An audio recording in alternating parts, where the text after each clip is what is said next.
America के तीन बड़े बैंक सिग्नेचर, सिलिकॉन वैली और अब फर्स्ट रिपब्लिक बैंक डूब गया है। फर्स्ट रिपब्लिक बैंक के जितने भी एसेट हैं वो जेपी मॉर्गन कंपनी ने खरीद लिए हैं और मुझे बताने की जरूरत नहीं है कि जेपी मॉर्गन कंपनी किसकी है। ये बैंक लगातार डूब रहे हैं और इसका असर धीरे धीरे यूरोप के बैंकों पर भी पड़ा, लेकिन वो सच अब बाहर आ गया है कि जो 2008 में हुआ था, मतलब लीमैन ब्रदर बैंक डूबा था, उसके बाद पूरी दुनिया में मंदी आई थी। अब लगातार जो बैंक डूब रहे हैं अमेरिका में, जितने भी बड़े बैंक डूब रहे हैं, वो किसी फाइनेंशियल लॉस या फिर किसी भी परेशानी के कारण नहीं डूब रहे हैं। वो जिस चीज के लिए डूब रहे हैं वो सामने आई है कि इन्हें जानबूझकर डुबोया जा रहा है। आप भी जान लीजिए ये राजनीति कहां, कैसे और क्यों चल रही है।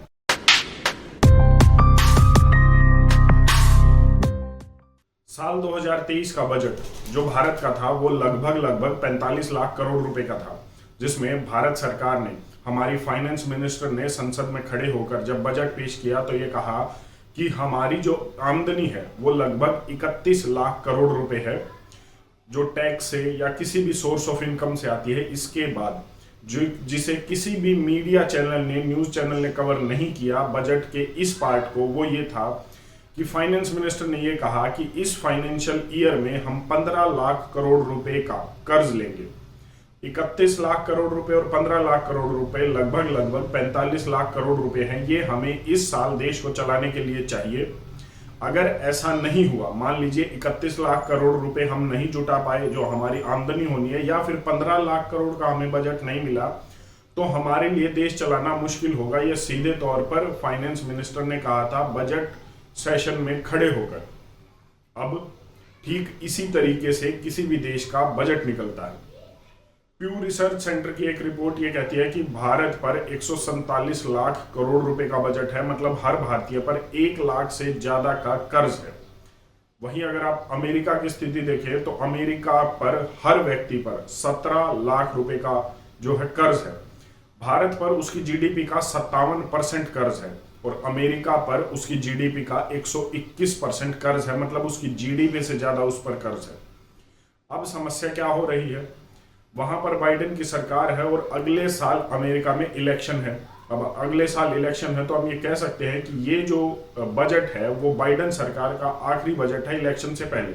तो वो खुलकर खर्च करना चाहते हैं और बाइडेन सरकार ने कर्ज लेने पर खुलकर जो है कर्ज लेने की बात कही है, ताकि वो अच्छी अच्छी योजनाएं करे। और जैसा भारत में चलता है वैसी राजनीति सभी देशों में चलती है, मतलब फ्री का दाल, फ्री का पानी, फ्री की बिजली, ये सब फ्री बीज जो है वो देना चाहते हैं अमेरिका के लोगों को, ताकि वो अगली बार फिर से सरकार में आए। लेकिन यहाँ पर समस्या ये आ रही है कि वहां पर जो ऑपोजिशन है वो डोनाल्ड ट्रंप की पार्टी है और ट्रंप की सरकार है। उनके सपोर्टर्स ने अब बाइडेन की सरकार को ये कहा है कि हम इस बजट को पास नहीं कर रहे हैं क्योंकि आप अपने कर्ज को कम कीजिए। जहां एक तरफ बाइडेन की सरकार ने कहा कि हमें इतना कर्ज चाहिए, तो वो ये कह रहे हैं कि आप अपने इस कर्ज को 14% तक कम कीजिए, तभी हम इस बजट को पास करेंगे।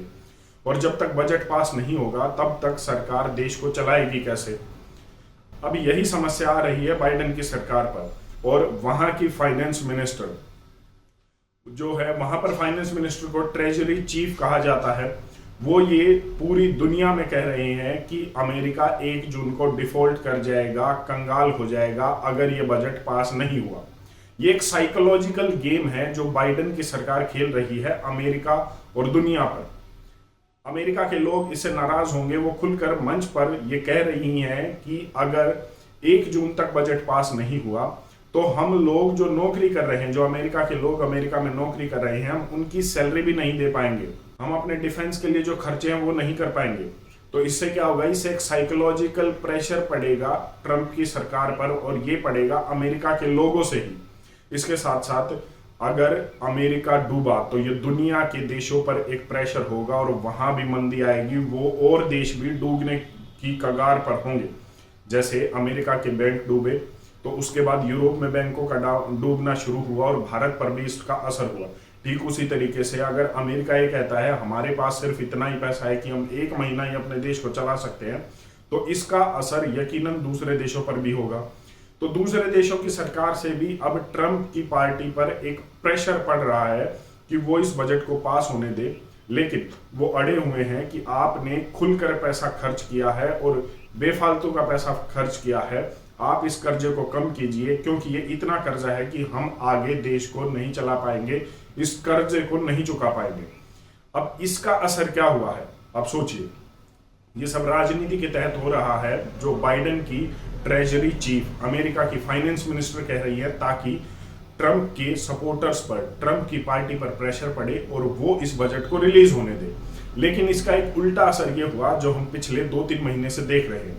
जैसा मैंने बताया, सिलिकॉन वैली, सिग्नेचर बैंक और फर्स्ट रिपब्लिक, जो अमेरिका के 3 बड़े बैंक थे, वो डूबे और इसके साथ साथ और बैंक भी डूबे। वो इसीलिए डूबे कि जैसे पिछले 2-3 महीने से अमेरिका की ट्रेजरी चीफ ये चिल्ला रही है कि हम जो हमारे पास पैसा नहीं है देश को चलाने के लिए, तो अमेरिका के लोगों ने बैंकों से पैसा निकालना शुरू कर दिया और फरवरी से लेकर अब तक $100 बिलियन अमेरिका के बैंकों से अमेरिकन ने निकाल लिया है अपना पैसा। अब हुआ क्या, बैंकों के पास इतना पैसा होता नहीं, तो वो लगातार डूब रहे हैं और बड़े बड़े बैंक डूब रहे हैं।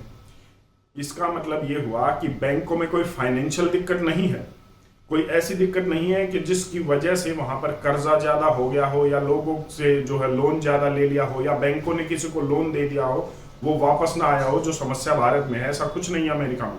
अमेरिका में सिर्फ राजनीति के तहत बैंकों को डुबोया जा रहा है, जैसा शायद 2008 में किया था, जिसको लेकर पूरी दुनिया में मंदी आई थी। अब आप सोच कर देखिए कि अगर हम भारत में ही इस सिचुएशन को ले कि अगर सरकार ये कह दे कि हम 1 महीना ही देश को चला पाएंगे, तो क्या होगा?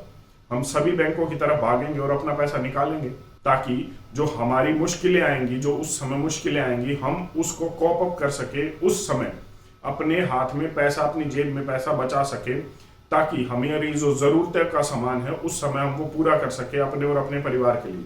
आज ये अमेरिका में हो रहा है और इसका असर पड़ रहा है बैंकों पर। बैंक लगातार डूब रहे हैं, जिसका असर लगातार दूसरी जो है देश हैं उन पर पड़ रहा है और एक महंगाई बढ़ रही है लगातार देशों में। यह हाल अमेरिका में भी, अमेरिका के लोगों को भी महंगाई का जो है झेलनी पड़ रही है, जिसके कारण दिक्कतें उन्हें भी आ रही हैं।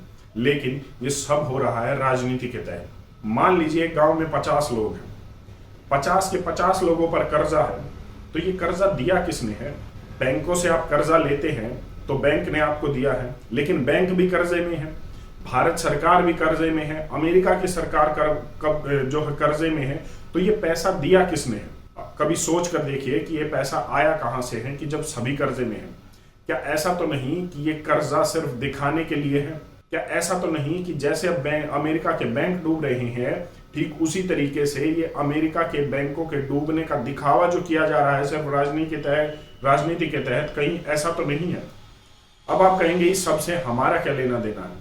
तो मैं आपको बताऊं कि हमारा देश भी कर्जे में है। 147 लाख करोड़ रुपए का कर्जा आज भारत पर है। आज हर एक व्यक्ति पर 1 लाख से ज्यादा का कर्जा है, तो ये कर्ज कहीं ना कहीं हमें चुकाना होगा और ये सरकार पर प्रेशर डालता है। तभी WTO जैसे एग्रीमेंट होते हैं, तभी वर्ल्ड बैंक जैसी, IMF जैसी संस्थाएं हमारे ऊपर सैंक्शन लगाती है।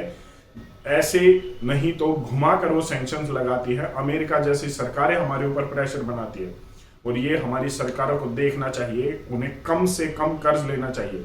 अब आप कहेंगे वो तो मानेंगे नहीं, तो ये आपको देखना होगा कि आपको अपने घर का बजट कैसे मैनेज करना है। अगर आपके ऊपर कोई कर्ज नहीं है, अगर आप अपने फालतू के खर्चे कम करते हैं, तो यकीन मानिए आप और लोगों से बेहतर स्थिति में हैं। अगर आपकी कोई EMI नहीं कट रही है तो आप और लोगों से बेहतर स्थिति में हैं।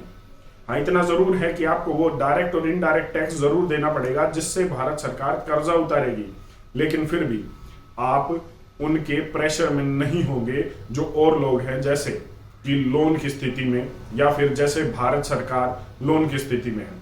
इसका सीधा सिंपल सा कहना यह है कि आप अपने खर्चे कम से कम रखिए, लोन कम से कम रखिए, EMI कम से कम रखिए, क्रेडिट डेबिट कार्ड का इस्तेमाल कम कीजिए।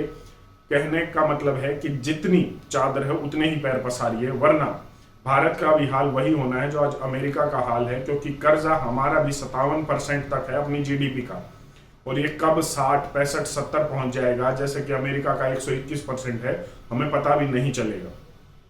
आपकी इस पर अपनी क्या राय है कमेंट करके जरूर बताएं। धन्यवाद। जय हिंद।